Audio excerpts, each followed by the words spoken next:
अस्सलाम वालेकुम। मैं हूँ इश्तियाक अहमद और आप देख रहे हैं मेरा यूट्यूब चैनल पाक लाइफ 433। कैसे हैं तमाम दोस्त? ठीक ठाक हैं? मैं उम्मीद करता हूँ कि आप सब दोस्त ठीक ठाक होंगे। तो दोस्तों, आज हम बात करेंगे अर्तुगरुल ड्रामे की। अर्तुगरुल से लेके तैयब बगदान तक ये इन्होंने ड्रामा क्यों बनाया, इसके बनाने का मकसद क्या था, आज हम मुकम्मल इस पे बात करेंगे।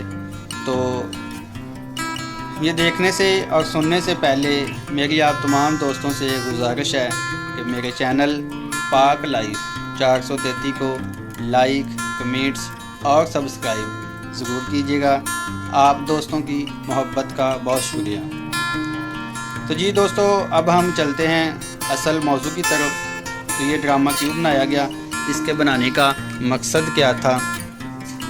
नाजरीन, अब हम बात करेंगे अर्तुगरुल और उसके बेटे सुलेमान के बारे में कि सल्तनत उस्मानिया कब और कैसे टूटी, कब और कैसे ख़त्म हुई। इन्होंने 600 साल तक हुक्मरानी की अपने असूलों पे, अपनी मुजाहिदाना जंग के ऊपर। इन्होंने बहुत सारी जंगें लड़ी और बहुत सारे इलाके फ़तह किए। इनकी हुकूमत तकरीबन 3 बड़े आज़मों तक फैली हुई थी। तो सल्तनत उस्मानिया के पास मालो दौलत बहुत ज़्यादा था और इन खाना बदोशों ने काफ़ी मेहनत और इस्लाम को काफ़ी फैलाया। खिलाफत उस्मानिया 1922 को ख़त्म हुई और ये 2023 को इसका 100 साल का दौर ख़त्म हो जाएगा। ये 100 साल के बाद 2023 को दोबारा बहाल हो जाएगी। इसका जो मुआहदा हुआ था वो 100 साल का हुआ था।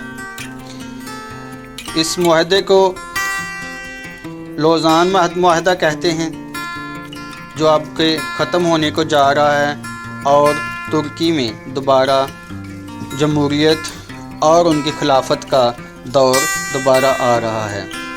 इस मुआहदे को ख़त्म करने में इसके 5 शराइत रखी गई थी।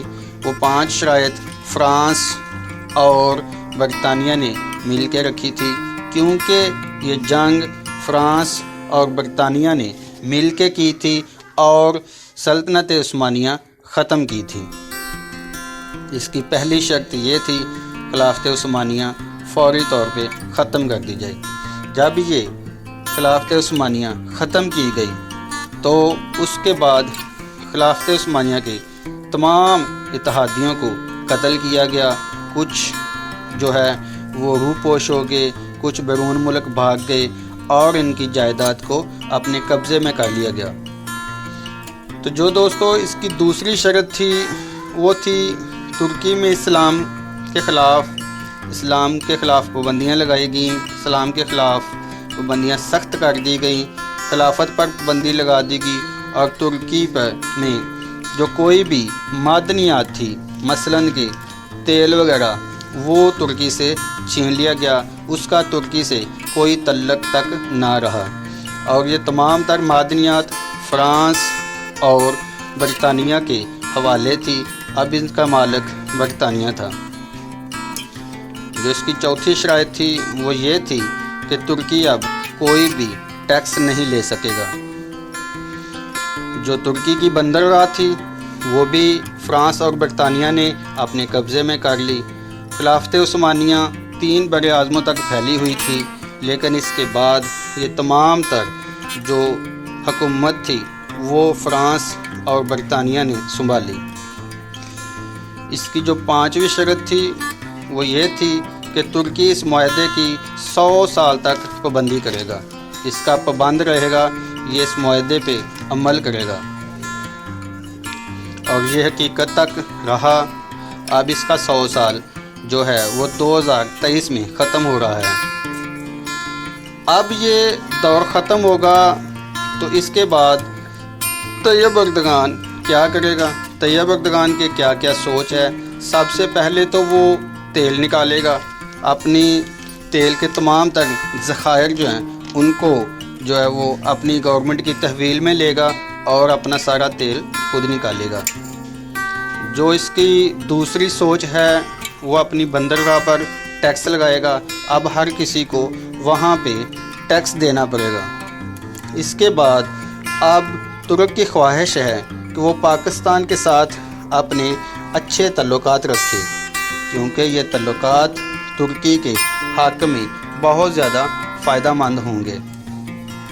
اسی طرح ترکی یہ چاہے گا کہ خانہ کعبہ اور مسجد نبوی کی دوبارہ واپسی جو ہے وہ ان کے ہی قبضے میں آ جائے، کیونکہ خلافت عثمانیہ کے دور میں بھی خانہ کعبہ اور مسجد نبوی کی تمام تر حکمرانی ان کے پاس ہی تھی۔ نبی کریم صلی اللہ علیہ وآلہ وسلم کی حدیث مبارکہ بھی ہے کہ قیامت سے پہلے ایک دفعہ پھر خلافت قائم ہوگی۔ تو مجھے دوستو یہ لگ رہا ہے کہ 2023 میں یہ خلافت دوبارہ بحال ہو رہی ہے اور آپ سرکار نبی محمد صلی اللہ علیہ وآلہ وسلم کی زبان مبارکہ ایک بار پھر سچ ثابت ہو رہی ہے۔ تو میں امید کرتا ہوں کہ میرے دوستوں کو یہ میرا انفارمیٹیو پسند آیا ہوگا۔ میں اپنے تمام دوستوں سے یہ گزارش کرتا ہوں کہ اپنے کمنٹس، اپنی رائے میرے کمنٹس باکس میں ضرور دیجیے گا۔ آپ سب دوستوں کا اللہ پاک حامی و ناصر۔ اوکے، اللہ حافظ۔